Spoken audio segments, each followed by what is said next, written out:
6. Hey, there we are. Hey, MomoCon. Thank you all for being here. As expected, it's a packed house because we love our Baldur's Gate family. We're here to just hang out with a couple of friends, and I know it's a packed house, so I want to kind of keep in mind that we're going to be doing some questions together up here for a little while, and then we're going to open up to the audience for general Q&A. When that happens, I'm going to be asking everyone to kind of go to house right over there, and we're going to kind of line up. So unfortunately, if you're in the standing room section over there, be in mind that that is where people will be standing to come ask questions. With my friend Q over here, give Q a round of applause. Q is going to be your go-to when that time comes in about 2025. We'll just see how long it takes. We like to ramble and party up here. So keep in mind your questions. Normally it's a family-friendly show, but I mean, fuck it, you're a Baldur's Gate panel, right? So, but we're still going to keep that in mind. So just kind of have a good time. Be very fun, enthusiastic consent is important, and things like that. Also, real quick, who is here is in the middle of the game but hasn't finished a playthrough yet? Okay, so I have a feeling we're gonna get some spoilers. So just as a heads up, get your spoiler muffs on and go. All right, so I said what I said, everybody. All right, so with that, I want to bring our first friend on stage. Sissy, is Sissy back there? Sissy Jones, everyone. Round of applause for Sissy. Some Carlac stickers. And our second fiery friend that is joining us, Sam, you back there? Sam Biard, everyone, Samantha Biard.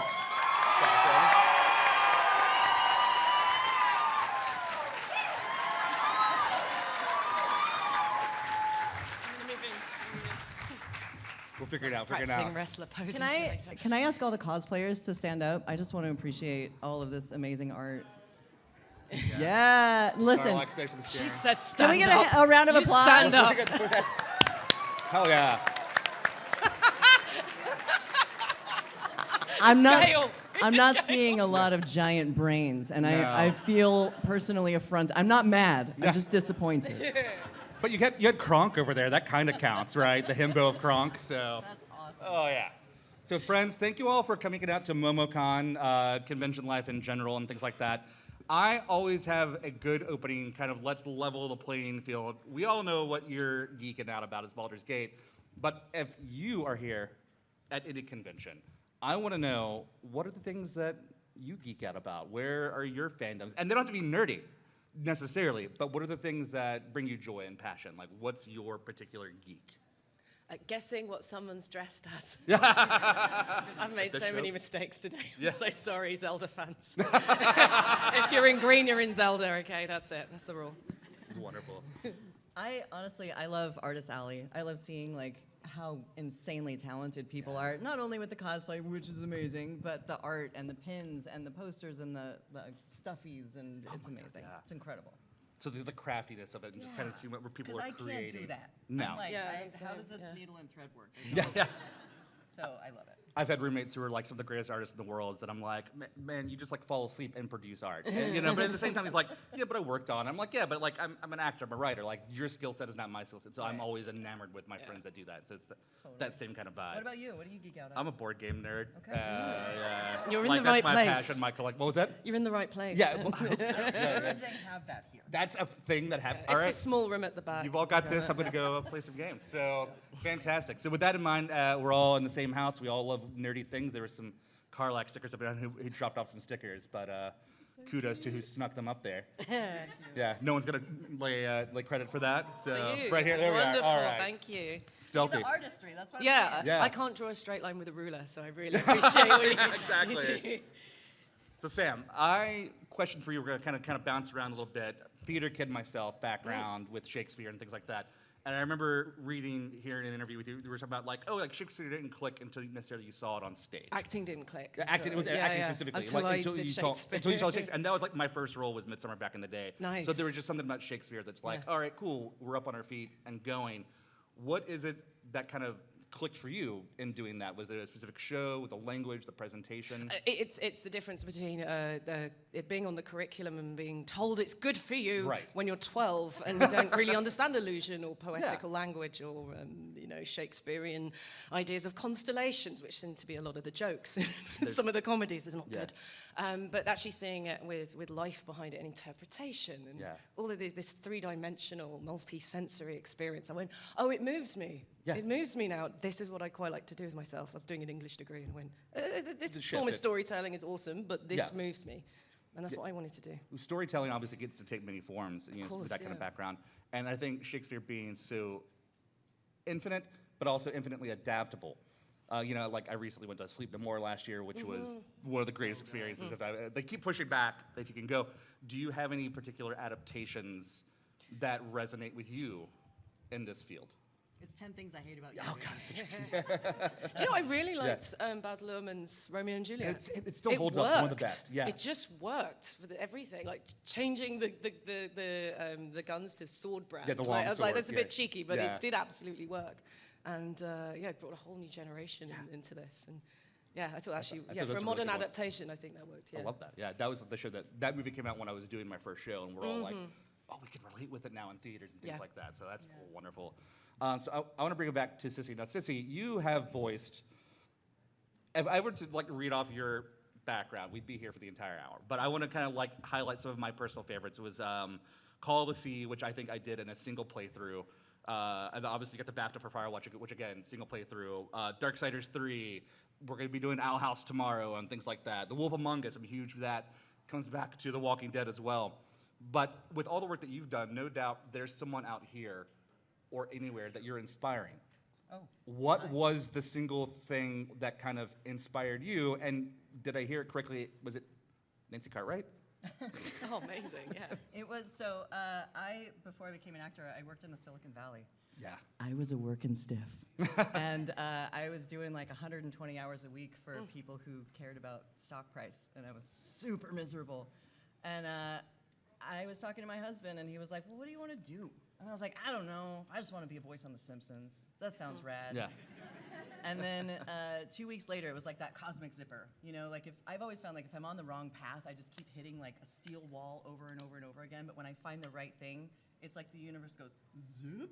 So 2 weeks later, Nancy Cartwright, who's the voice of Bart Simpson, was on the radio. She was talking about voiceover and how it's super rad. Oh, and by the way, there's a school 2 hours away from you. And I was like, go on. So I started taking classes, and I learned what voiceover is. I didn't know it was a thing. I was like, I don't know, you probably just got to be famous. And then, no. No. Yeah. So I took classes a lot. Yeah. Learned the thing, got an agent, started auditioning. And just kept going and going, and with an amazing just wealth of background now. The work that you've done is superb. Thank you. Yeah, so that's awesome. So for me, I'm a big social media nerd. I came across this stupid little video on TikTok that Sam was a part of. It was you and Ben Starr doing the coffee drink with Sam Lake. And every time I watch this clip, you're just, you're so serious at first. And then the second you go for the coffee, you're about to lose it. No. It looked like it. What I'm doing is I'm reacting to the beautiful coffee, Sam does in his videos. Exactly, he owns that. And that's as some of the nichest gags out there. But also, the first time I encountered you, I hadn't played the game yet, but I saw the dating video that you and Ben did. And I'd done Final Fantasy at the time. I imagine that made no sense and whatsoever. I was like, what the fuck is going on? But it was interesting. Friendships in the community are awesome. Ben specifically, you guys keep gravitating because you both have fiery characters in the genre right now. What is it about friendships like Ben or others that kind of help you maintain your quality of life in the field that you're in right now? It's an interesting time in the games industry, isn't it? Right yeah. now? Being a player versus being employed, I think they're very different things. And there's a lot of crossover. Most of us who make the games are playing them too. Ben and I are friends. We were friends before we played each other's games.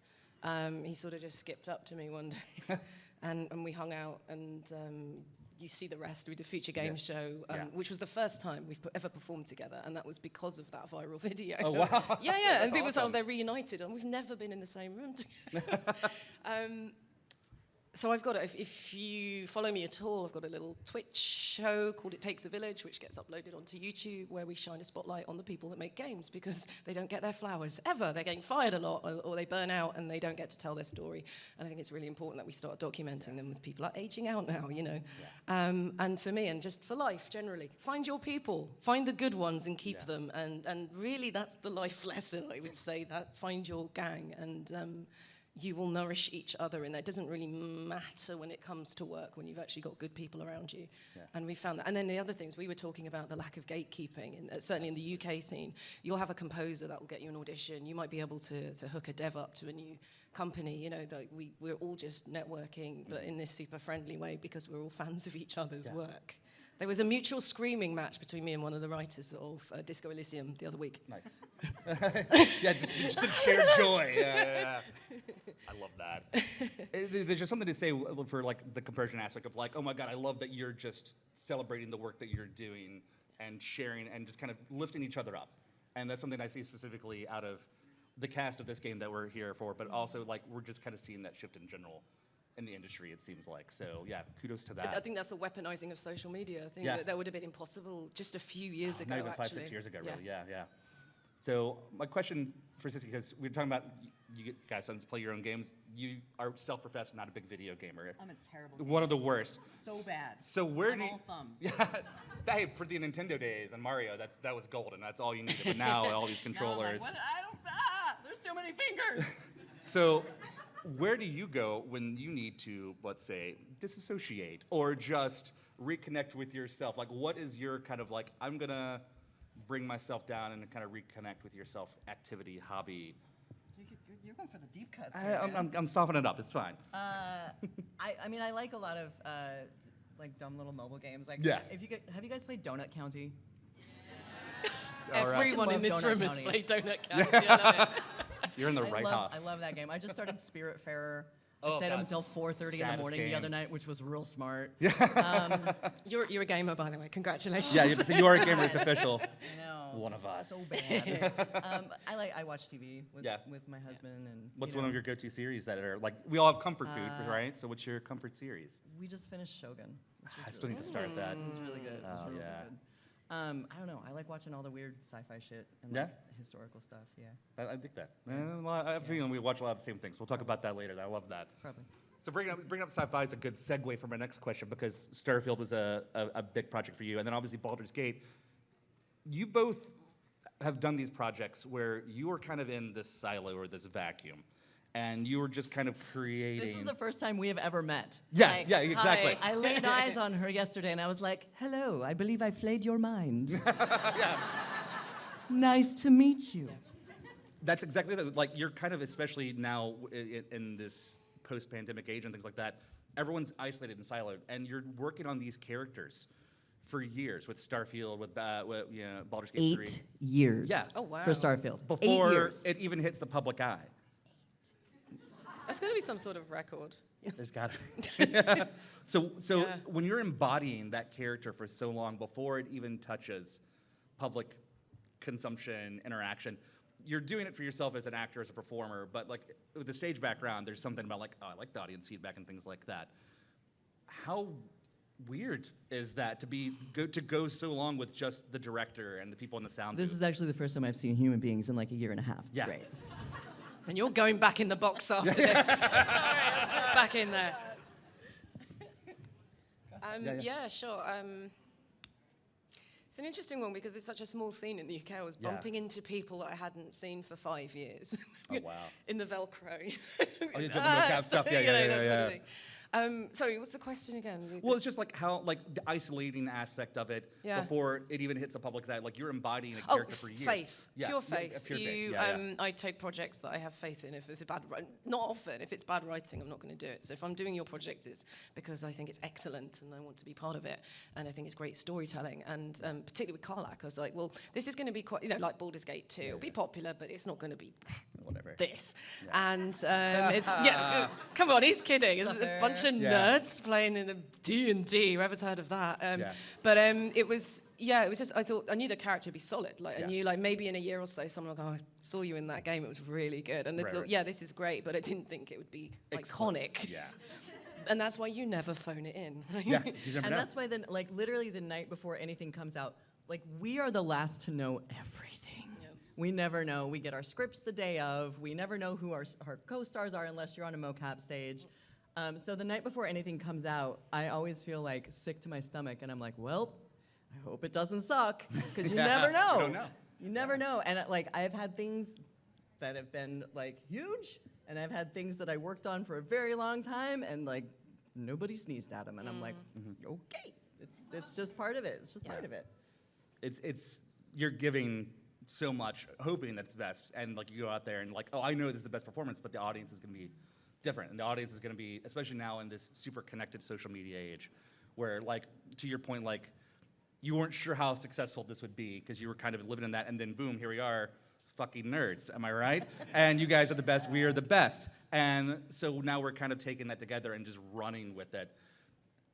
Being more connected, you know, talking about with your actors, stuff like that, from that silo to kind of getting out here now and interacting with these fans for this product, that's got to been a roller coaster for you especially. So It's been amazing. It's Yeah. not felt, I mean, obviously the trajectory of the game's been more of a roller coaster, but meeting fans has been incredible. yeah, it's fun. You're amazing. You are. So I get stuck for words suddenly when I'm overcome with emotion. But like, I mean, obviously, I'm a bit of a sci-fi fantasy fan myself. But I wouldn't say I'd go to conventions particularly, and so everyone's really well in my experience in this one. Everyone's so considerate and aware of what's around them, and just everyone's here to have fun and spend a lot of money on things they enjoy, which is valid, and shout at wrestlers. And in that aspect, we are the absolute. I mean, Yeah. you're welcome.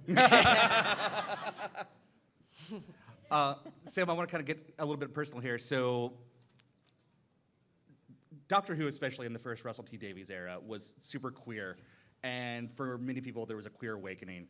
And then you went on to do Big Finish stuff with Torchwood, and in a way, to borrow a phrase from Nemo, that kind of broke the code for you in a sense. Certainly did. So, where do you feel like that experience is for you, and how important is media in making sure we're having these queer stories and just places of safety and comfort Yeah. within the story? And I'd extend that out to other intersections as Yeah, well, yeah. right? There's representation in general. So I suspected that I was this thing called non-binary before there was a word for it, right? Yes. Didn't feel like a girl, but didn't want to be a boy. And there was no word. And I go to meetups and for tech, because funny enough, I was in tech. I think a lot of actors are in tech. I was in IT for 2 years. As We were doing- escaped. I'm not going back in the box. But I'll be frank, in the circles I was moving in tech, and they them pronoun badges, and that was great. And I thought, okay, there's a language now, there's something. But there was a uniform. There was a certain type of person that was Yes. non-binary, and that wasn't me. And Yeah. so I obviously wasn't. And I do this role. They're called OR. They're a psychosexual polymorph. I know you all understand. Don't pretend you don't. Silence is deafening, but I'll take it. But it essentially means they turn into the person or thing you most desire. And this was a character that people use they, them pronouns for consistently. It was never a joke because Torchwood is this sort of queer utopia where most Absolutely. people are queer and to be straight is unusual and in the minority. A bit like Baldur's Gate, actually, Yeah, thinking let's about say. it. Funny enough. How We'll come awful, back to how that, I awful promise. to be typecast.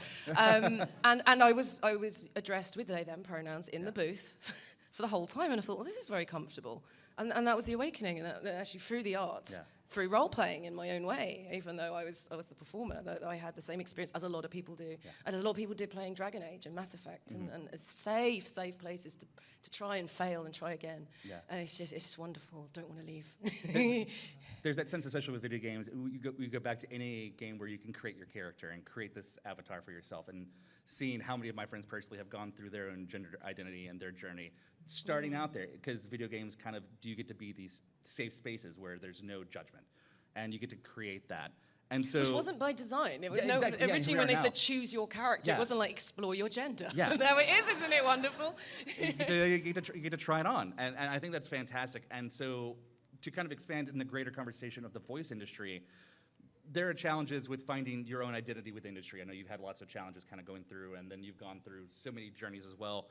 How do you consider voice acting to be a safe space, and how can it continue to grow to maintain that safe space? It's a really good question, and I think, there's been so much conversation lately about casting appropriately, which I think is so important, because the thing I love about voiceover is that it doesn't matter what I look like. It matters what my acting choices are. However, as a cis-het white woman, I have had a very different experience in life than people who are not that. And so I personally, I stay in my lane.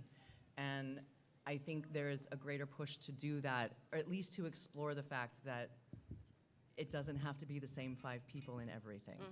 And that we can be open to hearing voices that we're maybe not as used to hearing, because they bring incredible acting choices to the table, and I think it's so important. I've worked on a bunch of projects that have had really large queer representation and non-white representation, and it matters. Yeah. It makes a huge difference for people to feel seen. I mean, my own kids are mixed race, and for them to see someone that looks like them on screen, it's a big deal. Now I'm getting weepy. To my own experience, I'm the opposite in a way. I'm a white supremacist worst nightmare. I'm a terrifying shade of beige. They cannot work out where I'm from. So I trained for visual media, right? And so I don't work in visual media. The 2 things I've worked in, audio and games, are the 2 media I didn't train for. So hooray for theatre, Shakespearean theatre training, because it's amazing. I got out the other side of drama school, and I was the last kid to be picked for games. It was just watching everyone else get picked, and they were like, "We can't tell where you're from. Goodbye." That was the end of that. And as you said, you're not limited in any way, or certainly judged on your appearance. I felt that I was being selected on merit, and then when you are getting now to representation, and by being out in various ways, then I do get picked. Hooray! And just from meeting fans over the last year or so, I know it means a lot to you to see yourself represented. Same for me. So, I think we're heading in a great direction. If the people are just angry with it, just stop engaging, then we'll just get on with it. Yeah. That's really it. You've had enough stories. You've got loads. Yeah. You're going to be fine. Like us white folks, we're okay. You're doing great. We're everywhere. It's fine. We're not going, where have they gone? Yeah. We didn't mean to go this far. It's too far. Go ahead. I just saw your Pip-Boy. I love it. Oh, it's actually a functional Pip-Boy? Nice. So good. Sorry. No, it's good. So kind of on the same vein of kind of like the identity journey. So with Samantha, with Karlak, honestly, it's just like a sapphic character through and through, even though the game's surrounded by pansexuality and non-conformity. Understanding that intent and allowing that to blossom was a huge thing and a huge moment for a lot of people. So we have a game filled with representation between Sarah's writing and your performance.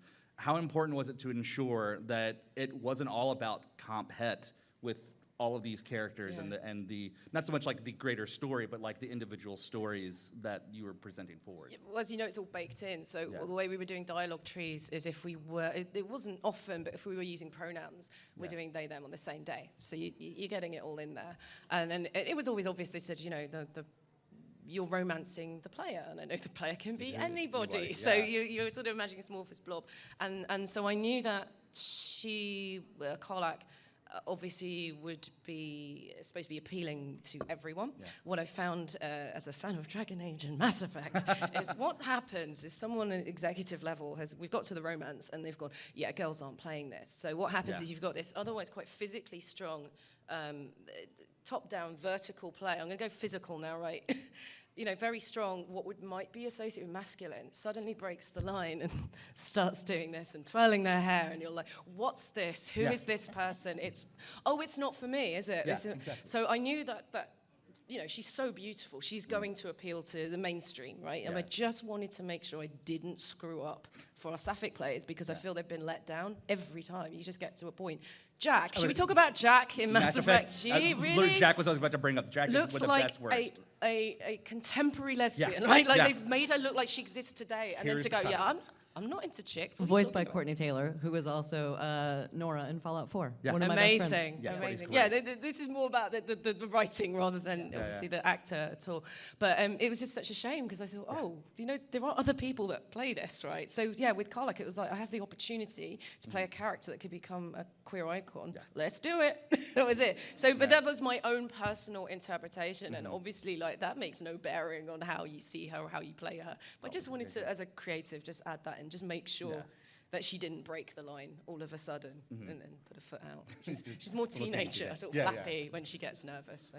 Yeah, I think it's safe to say that many characters are queer icons, and a lot of us here from the queer community and even the non-queer communities are elated to see that gaming as a whole, that particular brand of storytelling is starting to evolve. Because I'm friends with Mark Meir, who's Shepherd, and we've had lots of conversations about like how that has grown and like how Mass Effect had these failings, and how we're seeing at these games now. Like Larian specifically did a great job not only normalize queer joy and sadness and grief, but honestly to bring in just a consistent through line of joy and grief, regardless of queer identities and things like that, but not ignoring.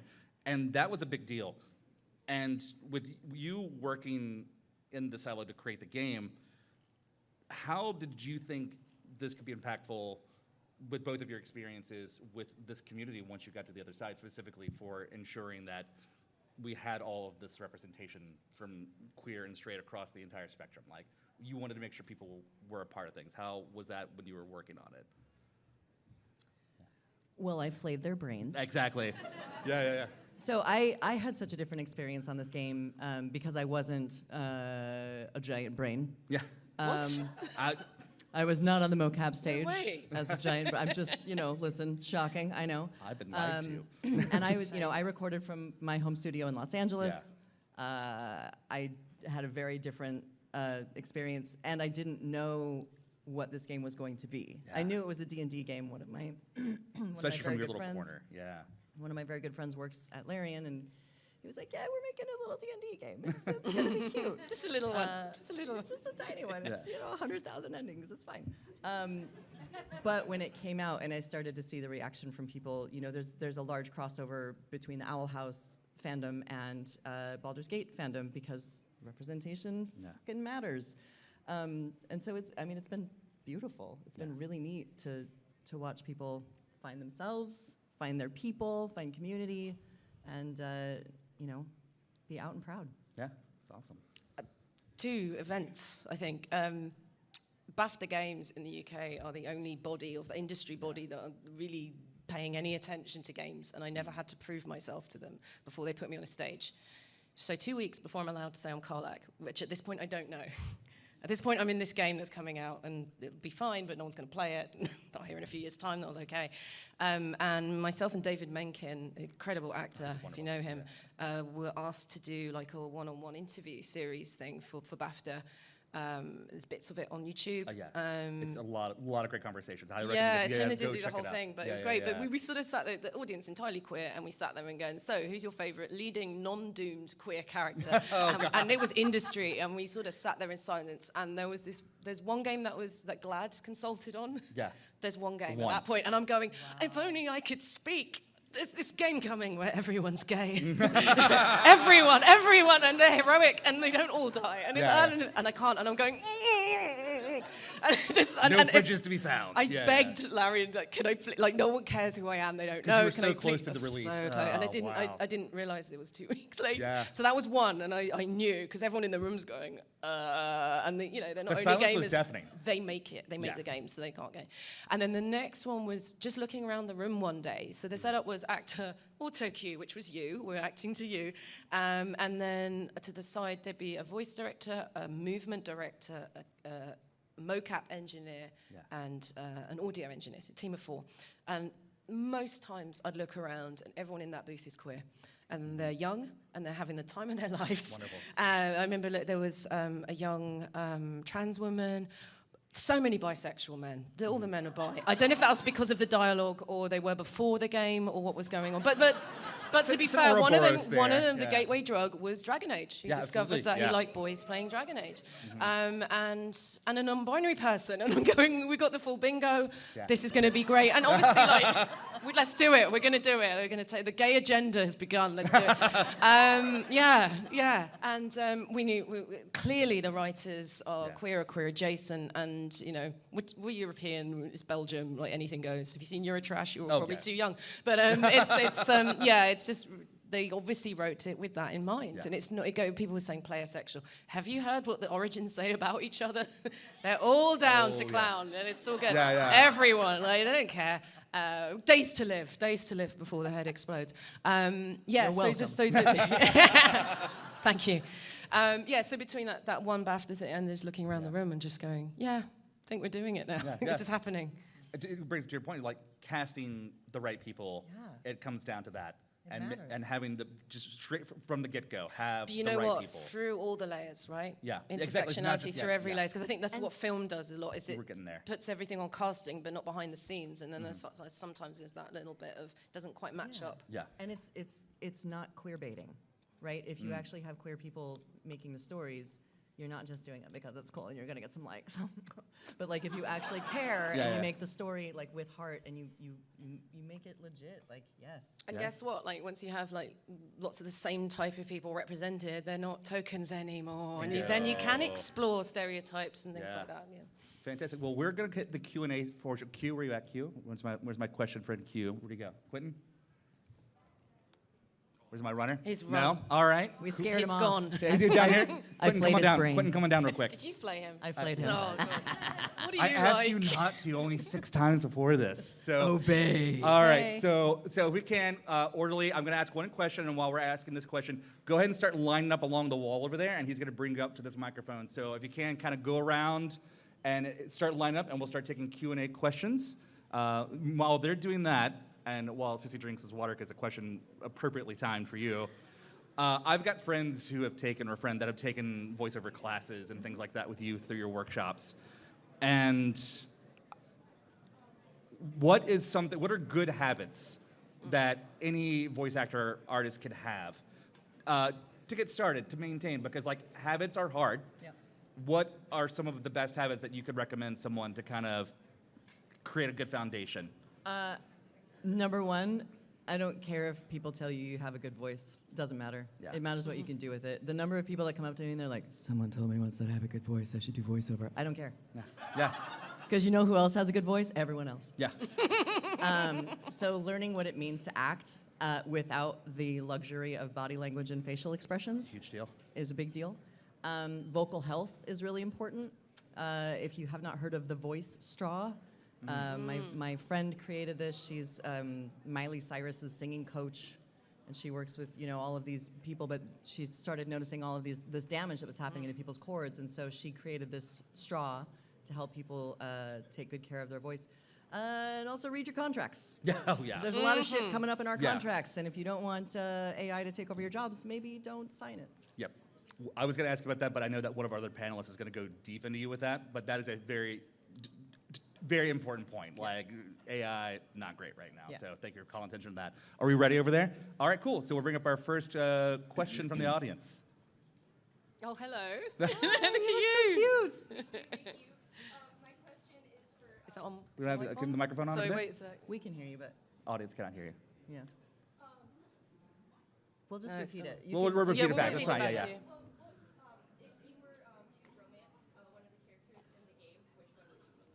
So the question is, if you were to romance one of the characters, why would it be the brain? Yeah. God damn it. Yeah. She's real sexy. My Shep was very Captain Kirk about things, and because the code didn't anticipate me romancing everyone on the ship, that's what I did. But you can't do that in Baldur's Gate, can you? I've played as Karlak as Origin because it amuses me, and she'd just take anyone. Like, she's not fussy. Everyone's beautiful and up for it. So let's roll a d20 and see which one of the 20 it lands on. I love it. As I said, everyone's down to clown, so let's clown. Here we go. Yeah. I wasn't, but your performance is what made me start to romance, so thank you. Thank you. Oh, That's nice. super kind. Awesome. Also, can I do a quick audience check? This really should have been the first question I asked, but who here romanced the Emperor? Who's the weirdos that romanced the Emperor? There's no shame. Okay. Shame. Yeah, that was waiting for that. We all Yeah, experienced for the that. trophy. Why? Yeah, sure, wink. We're on to you. I played it for the trophy. The trophy. Hi. Hi, friend. Hello. First of all, Smith, I just want to say thank you so much for sharing your experience as like a non-binary person in the community. I was also a big Dragon Age Mass Effect player back in the day and didn't know much about my identity back then, but now have discovered a lot and just really appreciate you sharing that. Thank you. Sissy, I wanted to ask you, I recently attended a panel with Steve Bloom, and he had mentioned that you have been on the front line of a lot of stuff about AI and voice acting, and I kind of wanted to hear the work you've been doing on that and kind of your thoughts on this as well. Thank you. So they're asking about my work with AI. If you've not heard of the National Association of Voice Actors, we are an advocacy group here in the States. We've actually got 16 other countries that have come on board with us. I was in DC 2 weeks ago. I met with 18 separate Congress people and senators to talk about making sure that we have the right to our voices, because right now nobody has the right to their voice. So anybody can do whatever the fuck they want with it, and there's nothing you can say. So we are working to get laws changed to change that. I also have started a company called Ethovox that is the bridge between voiceover and AI, doing it ethically to make sure that we're working with actors and everybody gets paid and everybody gets consent on how their voice is used. So thank you. Thanks for asking. Thank you so much. I haven't slept in a very long time. I love this for you. Yeah, Just go it's a with good it. journey, It suits you. Right back into tech. I left. I was like, I hate you all. And now I'm like, fuck. Anyone that works in tech is like, I remember when the Amazon doc came out, no one's got one who works in tech. We know it's listening to everything. Yeah. Thank you. You look That's amazing. amazing. Thank you. I love a short king. I'm 4'9". I am 4'9". That's not the cosplay though. It is now, I've It is decided. now. We love it. I will throw you over my shoulder, my love. we will fight together. But you will be a missile. They're coming for you. So aside from yourselves, aside from the characters you voice, who is your favorite character in Baldur's Gate 3? The brain. No, it's the brain. I said aside from the characters you voice. It's The it's brain hard is to choose, all. But it's the brain, apparently. I don't know why Yeah. I suddenly thought that, but I did. It's a moment of inspiration. I don't know how to answer Like, that. honestly, It's so hard. like, Good change. The thing about a game like this is that everybody is so well done. Yeah. And it's hard not to fall in love with every single one of them. So the answer is down to clown. Yeah. Come on up. Hi. Hi, Sissy, Sam, I just want to say thank you for coming out here today and speaking with us all. One of the things I most enjoyed about the game is all the decisions you get to make, and just like the meaning of those decisions, because there is no correct choice. You can play the game, and any choice you make doesn't mean it's right or wrong, but just one that you keep on going with in the game. And it kind of like made me think about life, right? That life is like that. There is no correct or wrong choice. There's the choices that you make and then what you go through with. And I want to see if, since you guys worked so long on the game, was there like also sort of a change in your thinking as you were playing the characters when you started off versus when you got to the end, if your perspectives or your perceptions changed by the end? Thank you. Wow, that's a great question. I mean, we don't shoot this thing in order, right? You know that. So you know what the general arc is of the character. I mean, to be super meta, it made me realize how miserable I was in my day job as an infrastructure engineer. Doing pointless things, just throw it out of the room. And it made me make the most of my times in the studio, which was very Colac-coded in its own way. It's like, we haven't got forever, let's do it, you know. So it was a great escapism for me in that aspect. No, I just feel vindicated into having boundaries, I think. I think that's a lot. I've not regretted that personally. I don't know what it's like for you. You got 8 years on staff. When I started playing Brains as a young absolute, again, my experience on this game was so different from everybody else's because I'm just vocal performance. I didn't have the stage performance on it, so it was very short. However, Jason Latino, who is the cinematic director at Larian, is a very dear friend of mine. I worked with him on The Walking Dead and The Wolf Among Us. I've known him. The Walking Dead was my very first job. Katya in The Walking Dead was my very first job, and I got to meet him then. And so being able to come back and work with him on this and practice my evil laughter, because Jason loves a good mwahahahahaha. Chef's kiss. Yeah. Well, thank you. Hello. Hi. Firstly, I just wanted to say my friend and I are co-oping it, and he's hugely infatuated with Karlak, so I just wanted to say thank you for the character. And for your friend's embarrassment. Yes, Yes. But my question is, I know that D&D is based on some very bizarre, context. They started making it in the late 60s, I believe. So there's a lot of drugs, and they were very strong. And that's how you get drow. So my question is, what is the weirdest line that you had to read that you remember? Like the most jarring line? The weirdest line. One that I needed context for is, do I smell beef? And I went, is she hungry? Or no, she's hallucinating. She licked the spider. I went, remind me of the spider. It took like half an hour for Larian, is that what do you mean? Is that a typo? Or like, and they were like, no, she's hallucinating. She smells beef. Great. They'll love that. And you do. So there we go. I mean, obey. You're like, a lot of one word monosyllabic things for me. Well, with Andrea and Starfield, there's a lot of techno-babble. Is there maybe a standout one there? Yeah. You can just rattle off. Yeah. It's just all like sci-fi nonsense. If y'all haven't played through Starfield, plug your ears. But there's a bit about a groat that took some getting used to. Also, talking about a great serpent with a straight face was acting. That was acting. All right, thank you very much. Thank you. Hi. Sorry. Hi. Hi. I was just wondering, seeing that both of you play the game and watch footage of the game, obviously, is it jarring to hear recordings of your own voice? Always. Always. Because everyone I've ever met hates hearing the sound of their own voice. I mean, you can't do this job and hate the sound of your voice. You're not going to get very far. Yeah. It's a journey of acceptance, isn't it? Yeah. It's always like, oh, that's the take they went with? I would have done the first one. You're getting one. Yeah. Because then I have some control over it. Right? It's weird, for sure. It's weird. All right. Thank you so much. Thank you. Yeah, thank you. It resonates differently in your body, right? So Yeah. you hear your own voice differently. Totally. Too. Look at you. Hey. That's awesome. Hi. Hi. First and foremost, I want to thank you guys for being here. Thank all you. of you are inspiration to me, and I want to say that.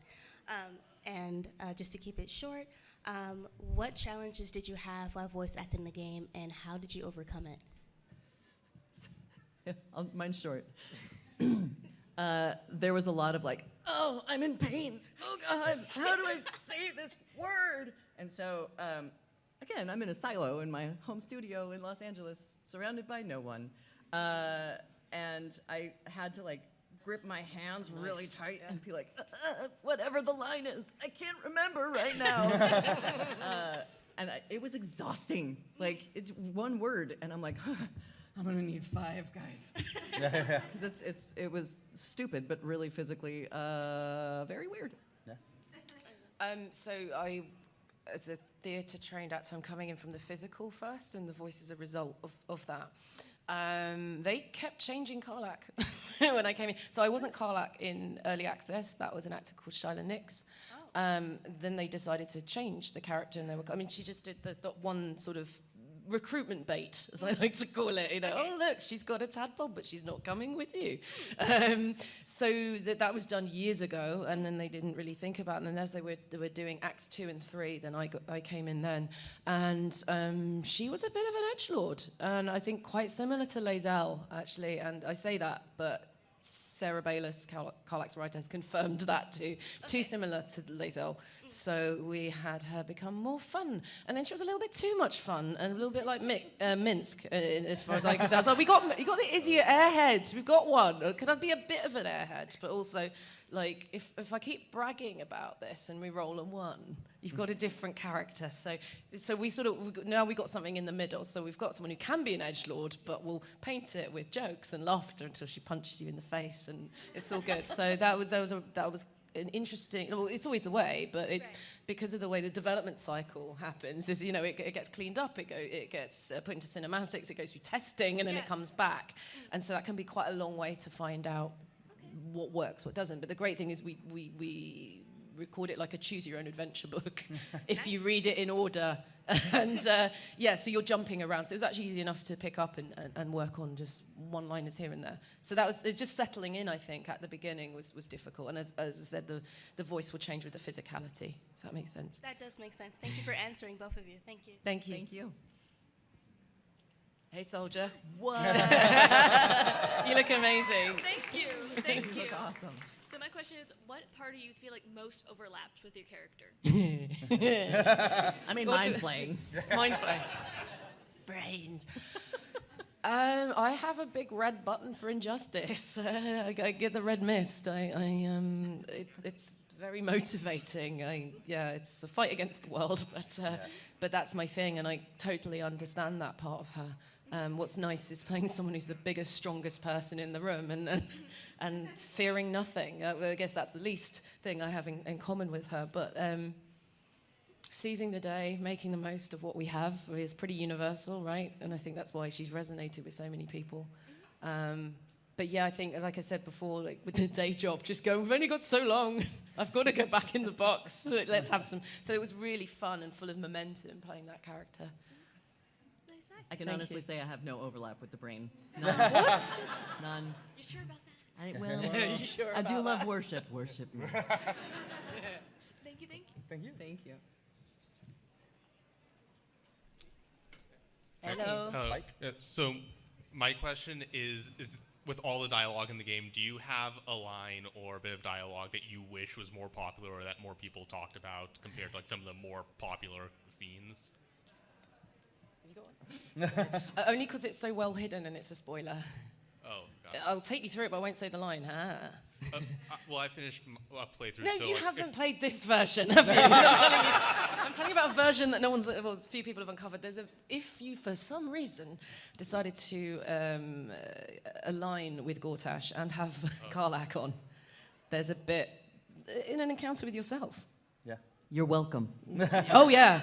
And there's a reaction from Karlak Okay. when justice is served. And I had one line to get all that in there. And wish then people I had ate it. her brain. Yeah. It's an emotional roller coaster in one line. Yeah. And if you know it, you know it. That sounds really interesting. Thank you. I have one from Firewatch that I wish people loved more, which was use abandoned shitters at your own peril. It's a life lesson. Right? Yeah. Awesome. Thank you. The line is, that's what you get. That's it. And if you know it, you know it. Yeah. Thank you. I've seen that scene and it's incredible. So, Isn't it great? yeah, I it's loved so it. good, When yeah. I got it, I was like, oh, that's that monologue in one line. It's one of those. It's one of those things where, like, the beauty. Like, there's hundreds of us around, and all of us have different experiences. And like, thanks to TikTok, especially, I've been able to see all these scenes that were not my playthrough, and that's where I saw that, and I was just like, I wish I'd seen that in real time. So it's just a beautiful story. Just start yeah. over. I'm already 2 runs in. I'll start a third later. I heard it's fine. a short game. Yeah, it's only 160 hours. No big deal. Go for it, buddy. Hi. Hello. How has your perception on tabletops and CRPGs changed with the work and release on Baldur's Gate 3? Do you know what? I had a friend, a DM, who was one of those, oh, you just jump in, it's easy, just jump in. Jump in, you don't need to know anything about what's possible. And then, you threw a vampire at me. Well, this is Bram Stoker, what's this doing in D&D? The other was based on, what do you mean we're going to another plane? What? There are other universes. Like, I just wish I'd known all of this, because it would have changed. So getting the entire lore of D&D, or traditional D&D in this way through Baldur's Gate has really helped my tabletop game. I have been a fan of D&D for a long time, and I actually did a campaign with Jason, who's the cinematic director at Larian, before Larian cannibalized all of his time. And I love it. It's so much fun. Just the ability to be whatever the hell you want to be and do whatever you can do as long as the dice roll out correct. Like, hell yeah, let's ride. Nice. Thank you. Thank you. What was that character, out of curiosity, as a gamer nerd as well? What was that character for that campaign? I was a druid. I was a druid priestess, and Nice. I could shapeshift. I became friends with the direwolves. Like Of we course do. you did. Yeah. Typical druid. They were my friends. Nice, classic druid. Yes. Come on up, buddy. Hey, friend. Hi. Hi. Hi. So I wanted to ask you, it's very rare to hear my voice like this. Which ending for your character do you think is most narratively satisfying for her? I'd say whatever leads you to that decision, Yeah. because we're just saying it's what works in that moment, as long as the dice rolls in your favor. I think I would never, as a storyteller, be one to dictate your interpretation. But there was one that was, the original unpopular ending, in which we recorded the let's call it the Doom Slayer guy ending. Quite soon after release, people think that they forced that one. They didn't. That was always on the cards. But I think originally there was only going to be one ending for it, and I thought, interesting, but legit. I mean, that happens all the time in media, that sort of storyline. And I stand by whatever the writers wanted, but also your own interpretations. Okay. Well, thank you so much. I would definitely say the part where I get all the brains and no one beats me. It's called the bad ending. I don't know why. I had that So ending true, the last Queen. time, actually. So Yeah. true. Okay, thank you. Thank you. Oh, Hey there. Hi. Steven. Sissy, just not sure if you remember me, but I do. did got that, still got the signed Mike Socks. That's my boy. Yeah. What's up, Mike Fox? Mike Socks is a boy? Anyways, so my question for you is, when you first got pitched to voice act for the Owl House, did you know firsthand that you're going to be voicing Lilith? I had no idea. And the audition I did was very different from what the character ended up being. But it was the role of a lifetime. Just been an absolute joy. Yeah, it feels like it's so like the Lilith from the first half of this series to like the second half. Spoilers. Spoilers.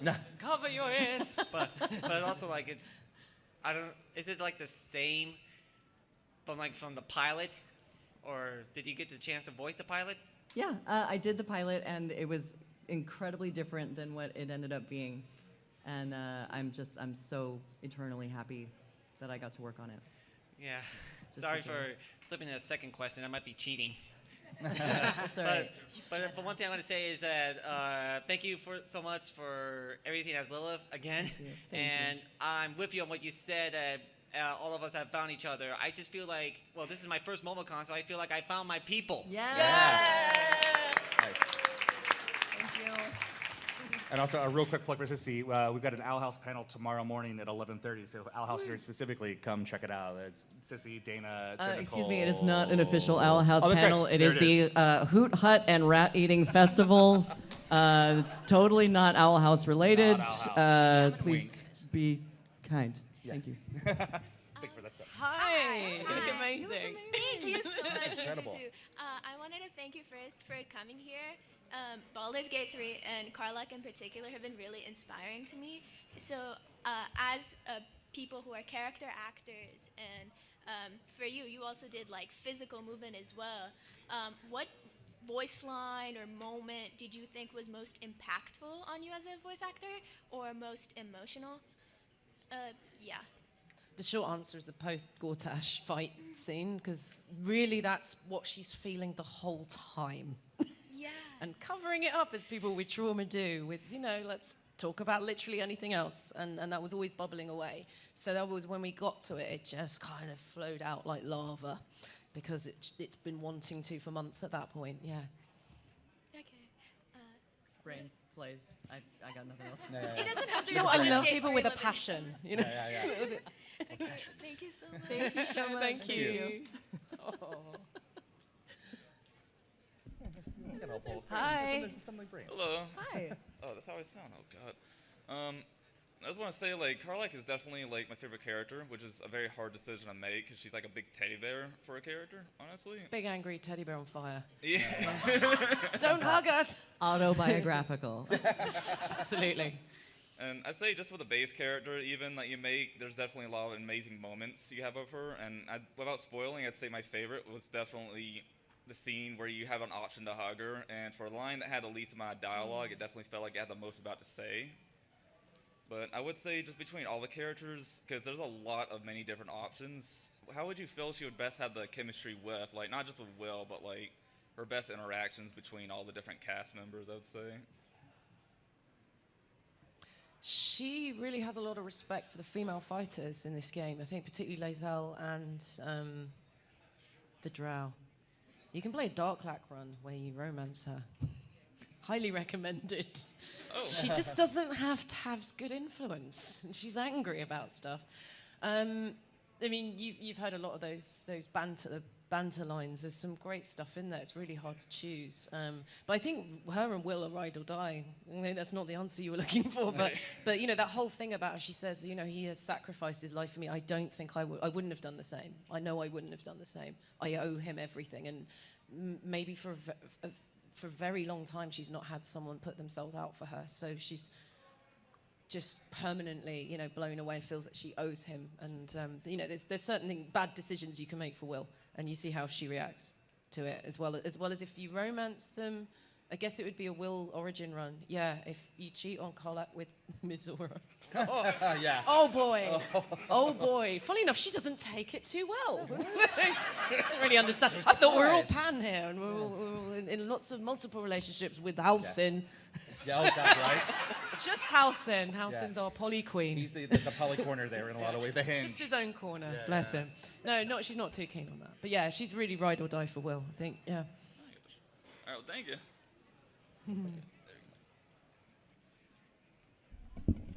My question would have to be for Samantha. What is your favorite motion capture moment when you were working on Karlach?